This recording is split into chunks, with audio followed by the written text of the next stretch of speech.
vlog. So this is a very dangerous angle because there's two sides that my phone could fall on, but it's okay.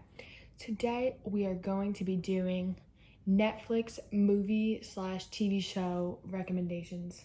So I'm gonna try not to do like the basic TV shows that every teen girl watches, like Gossip Girl, Vampire Diaries, One Tree Hill, Teen Wolf, those ones. But I will say I've watched all of them and they're all really, really good. So it's not just like, oh, I'm not gonna watch that, that's basic, because they are actually all really good shows. Right now I'm rewatching One Tree Hill. I haven't watched it since I was in like 6th grade, 5th grade, 6th grade. And I forgot how good it was. Like, it's actually really good. So you should watch that. So first TV show, we have Scandal. So this is kind of more of like typically what an adult would watch rather than like a teenager. But it's a really good show. It's basically about this girl who's like, she's a fixer. So I guess you could say she's kind of like a lawyer. Like, she helps people prove that they're innocent, but she's like close to the White House and she has like relations with the president. And like, it's just like every episode is kind of like a mystery and like solving a case, but then there's also like whole TV show as a whole, like drama and like things going on with the characters. So it's really interesting. First movie recommendation is After, and I know this is really basic, like everybody's been obsessed with this movie since it came out. Okay, this is when I realized that I didn't talk about the movie at all. I literally just talked about how much I love the book as a series.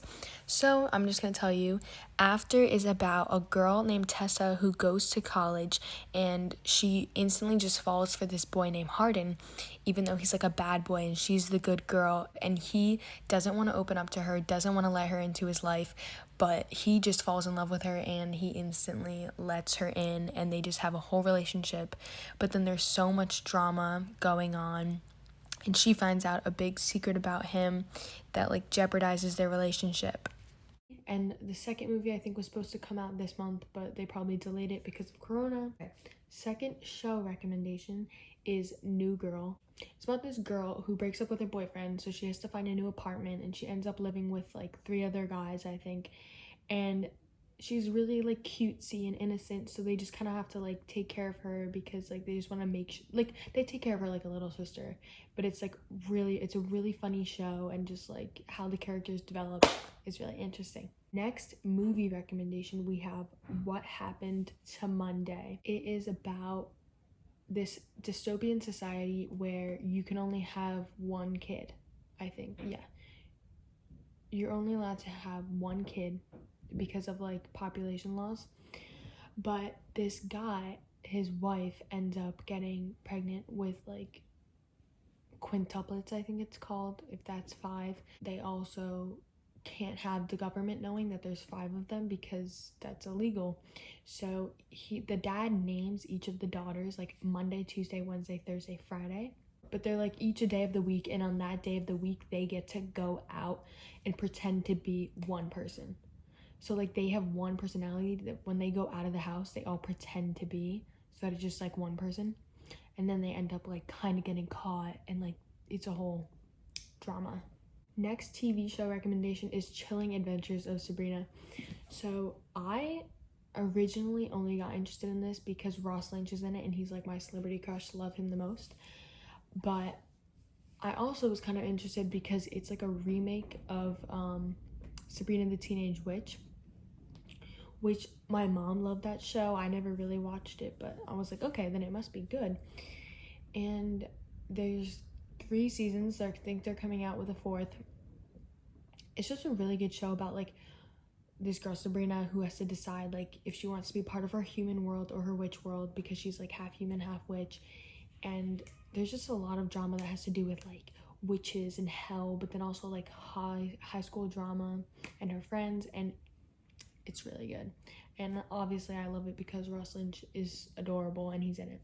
Next movie recommendation is The Perks of Being a Wallflower. This is so basic, everybody's probably already seen this or read the book, but I just watched it recently because I think they just added it to Netflix, or they just started advertising it on Netflix. I'm not sure which one it was, but I saw it and I was like, oh, I always wanted to watch this, so I watched it, and it was like literally an emotional roller coaster. It was so good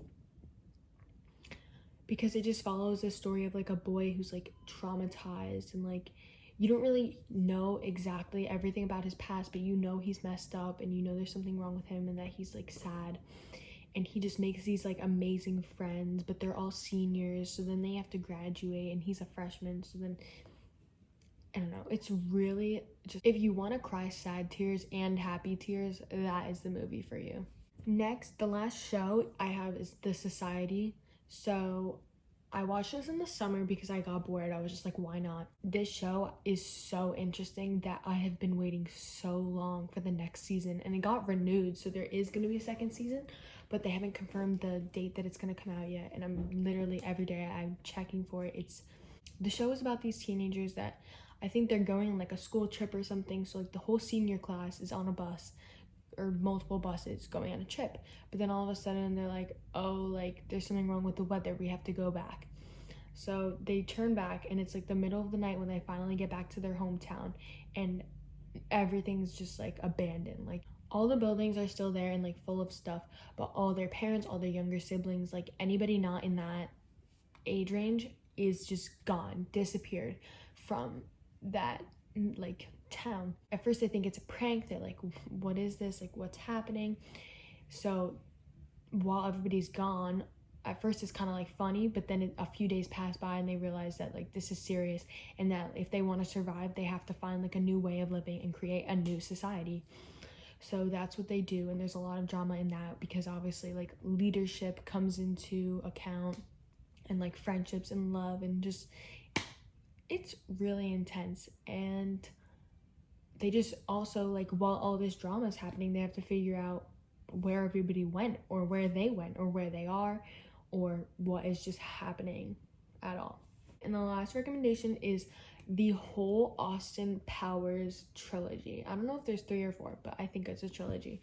This movie, like the first one, is literally like my favorite movie of all time, just because it's so funny. I don't know why, because a lot of the jokes are stupid, but I think it's absolutely hilarious. And I just think the whole concept of the movie is so funny. I think it takes place in the 60s or the 70s. I'm not exactly sure. And it's just like Austin Powers, the main character. The actor plays the protagonist and the antagonist, which just makes the whole movie so much funnier, because you're just like, what's happening? And it's about Austin Powers is a secret agent that like has to go against Dr. Evil, who's the bad guy. Dr. Evil's trying to steal the moon, and Austin Powers has to save him. And it's just really, really funny, because it's just like so stupid, but it's really good. So that's all I have for you today. Feel free to watch any of those movies or TV shows. Thank you for watching. Good luck, Charlie. Baby, let it burn out.